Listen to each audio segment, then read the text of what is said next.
أهلا ومرحبا بكم. ماذا سأقول؟ je suis أو j'ai être أو avoir، أيهما سأستعمل في هذه العبارة؟ je navré. ماذا نقول؟ je suis soif أو j'ai soif، أيهما أصح؟ في الواقع être و avoir من بين الأفعال الأكثر تداولا واستعمالا في اللغة الفرنسية، وبالرغم من ذلك فالعديد من الناس يترددون في اختيار الفعل الصحيح أثناء المحادثة، مما قد يسبب بعض الإحراج لهم. في هذا الفيديو سنحاول توضيح طريقة توظيف كل من الفعلين être و avoir. نبدأ أولا بتصريف الفعلين في زمن الحاضر le présent.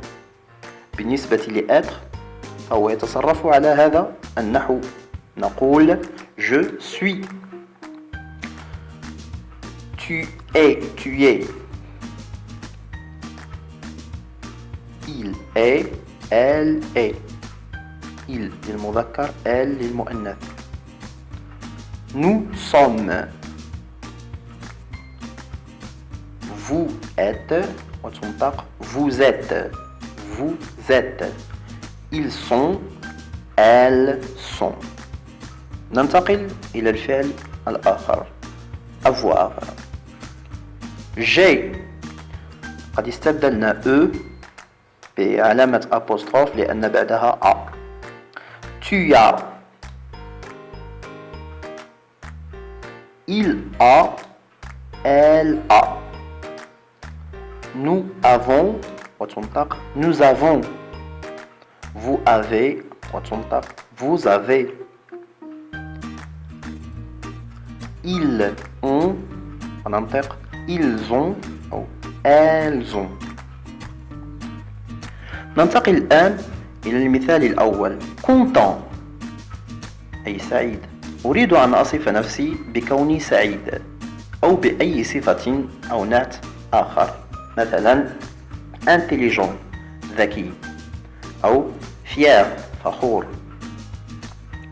le vainqueur المنتصر، italien إيطالي، أو حتى journaliste أي صحفي. هذه الكلمات كما تلاحظون هي عبارة عن صفات أو نعوت attribut. بالنسبة للنعت أي attribut فهو يأتي مقرونا بفعل être زائد attribut، être زائد نعت. content هو نعت، يمكن أن نقول إذن je suis content، je suis content. malade نعت آخر، il est malade هو مريض. africain nous sommes africains نحن أفارقة.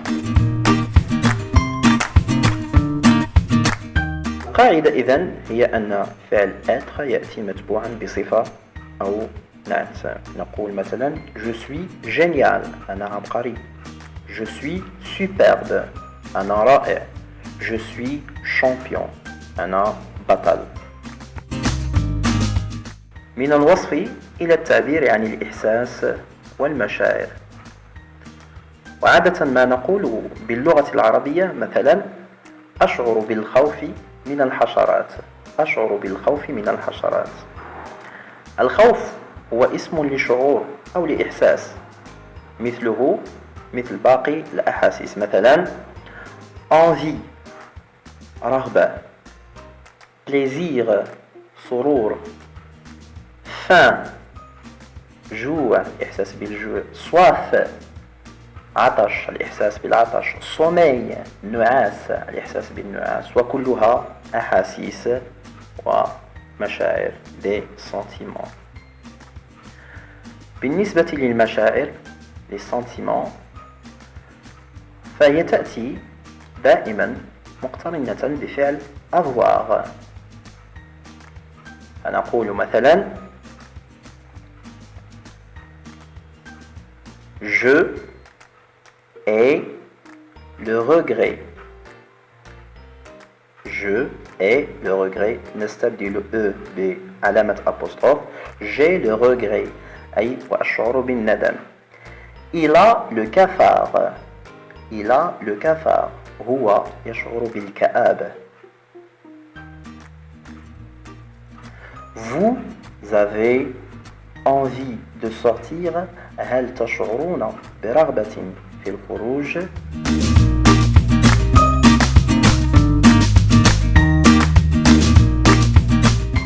وعودة إلى المثال السابق سنقول J'ai peur des insectes.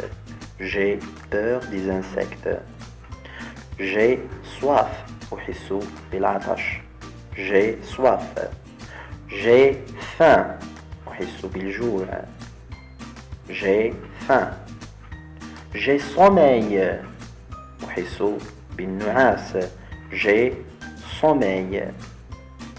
وهكذا فإن في كثير من الأحيان يكون فعل avoir مرادفا لفعل أشعر أو أحس، إلا أنه يعبر في حالات أخرى عن الامتلاك.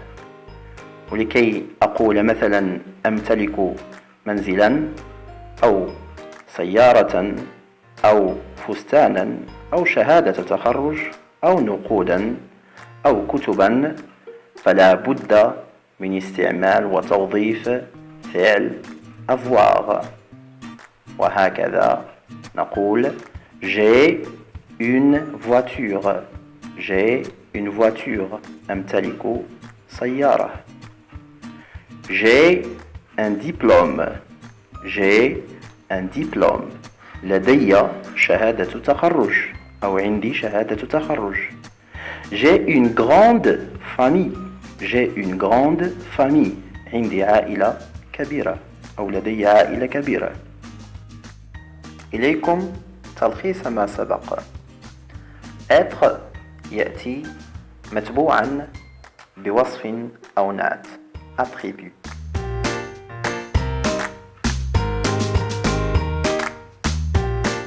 أما فعل avoir فله حالتان، إما متبوعا بإحساس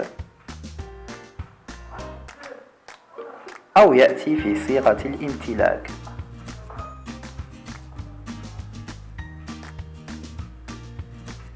نمر الآن إلى تطبيق. يجب ملء الفراغ إما بêtre أو بavoir. Je, désolé. Désolé, متأسف. Médecin, طبيب. Un rendez-vous, موعد. Un billet d'entrée, تذكرة الدخول. Fâché, غاضب. Pitié, شفقة. Pressé, مستعجل. Froid, البرد.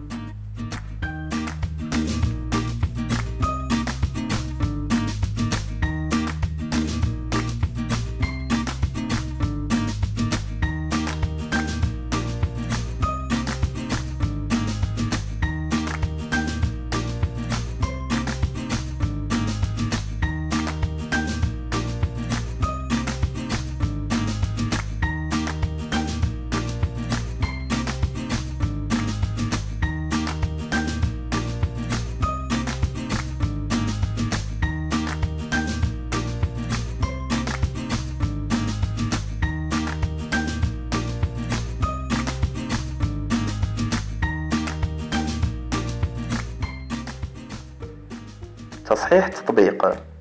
الجملة الأولى Je suis désolé. Désolé نعت أو صفة يعني متأسف، لذلك استعملنا فعل être. الجملة الثانية médecin كذلك صفة لابد من استعمال فعل être. Nous avons un rendez-vous. Un rendez-vous يعني موعد. العربية يمكن أن نقول لدينا موعد. لدينا موعد. نلاحظ استعمال فعل avoir.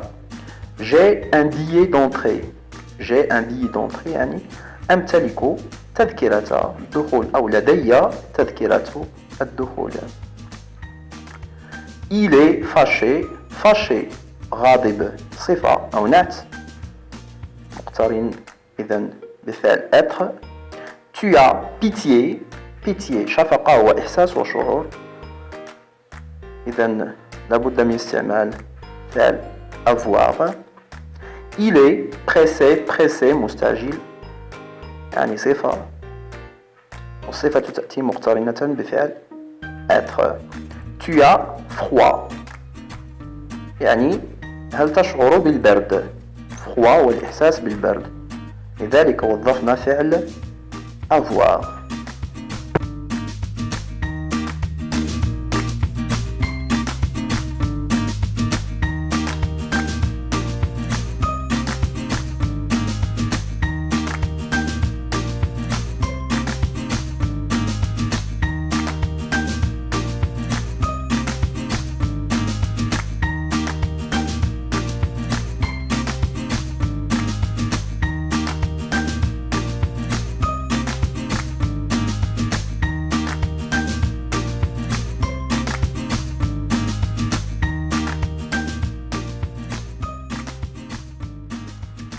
إلى هنا نكون قد وصلنا إلى ختام هذا الفيديو. أتمنى أن ينال إعجابكم.